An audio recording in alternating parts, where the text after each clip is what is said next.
ओम नमः शिवाय। शिव पुराण विद्येश्वर संहिता। पहला अध्याय।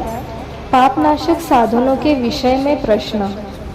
जो आदि से लेकर अनंत में है, नित्य मंगलमय है, जो आत्मा के स्वरूप को प्रकाशित करने वाले हैं, जिनके 5 मुख है और जो खेल खेल में जगत की रचना, पालन और संहार तथा अनुग्रह एवं तिरोभाव रूप 5 प्रबल कर्म करते हैं, उन सर्वश्रेष्ठ अजर अमर उमापति भगवान शंकर का मैं मन ही मन चिंतन करता हूँ।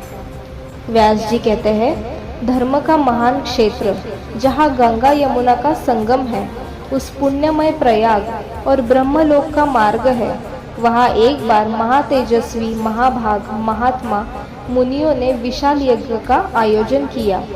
उस ज्ञान यज्ञ का समाचार सुनकर पौराणिक शिरोमणि व्यास जी के शिष्य सूत जी वहाँ मुनियों के दर्शन के लिए आए। सूत जी का सभी मुनियों ने विधिवत स्वागत व सत्कार किया तथा उनकी स्तुति करते हुए हाथ जोड़कर उनसे कहा, हे सर्वज्ञ विद्वान रोमहर्षण जी, आप बड़े भाग्यशाली हैं। आपने स्वयं व्यास जी के मुख से पुराण विद्या प्राप्त की है। आप आश्चर्य स्वरूप कथाओं का भंडार है। आप भूत भविष्य और वर्तमान के ज्ञाता है। हमारा सौभाग्य है कि आपके दर्शन हुए। आपका यहाँ आना निरर्थक नहीं हो सकता। आप कल्याणकारी हैं। उत्तम बुद्धि वाले सूत जी, यदि आपका अनुग्रह हो तो गोपनीय होने पर भी आप शुभाशुभ तत्व का वर्णन करें, जिससे हमारी तृप्ति नहीं होती और उसे सुनने की हमारी इच्छा ऐसे ही रहती है। कृपा कर उस विषय का वर्णन करें।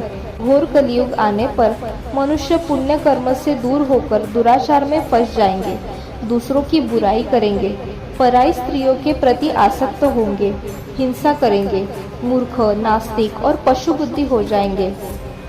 सूत जी, कलयुग में वेद प्रतिपादित वर्ण आश्रम व्यवस्था नष्ट हो जाएगी। प्रत्येक वर्ण और आश्रम में रहने वाले अपने अपने धर्मों के आचरण का परित्याग कर विपरीत आचरण करने में सुख प्राप्त करेंगे। इस सामाजिक वर्ण संकरता से लोगों का पतन होगा, परिवार टूट जाएंगे, समाज बिखर जाएगा, प्राकृतिक आपदाओं से जगह जगह लोगों की मृत्यु होगी, धन का क्षय होगा, स्वार्थ और लोभ की प्रवृत्ति बढ़ जाएगी, ब्राह्मण लोभी हो जाएंगे और वेद बेचकर धन प्राप्त करेंगे, मद मोहित होकर दूसरों को ठगेंगे, पूजा पाठ नहीं करेंगे और ब्रह्म ज्ञान से शून्य होंगे। क्षत्रिय अपने धर्म को त्याग कर कुसंगी, पापी और व्यभिचारी हो जाएंगे। शौर्य से रहित हो वे शूद्रों जैसा व्यवहार करेंगे और काम से अधीन हो जाएंगे।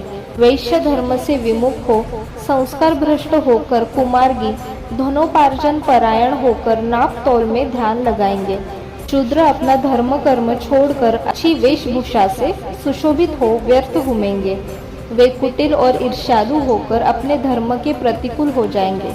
कुकर्मी और वाद विवाद करने वाले होंगे।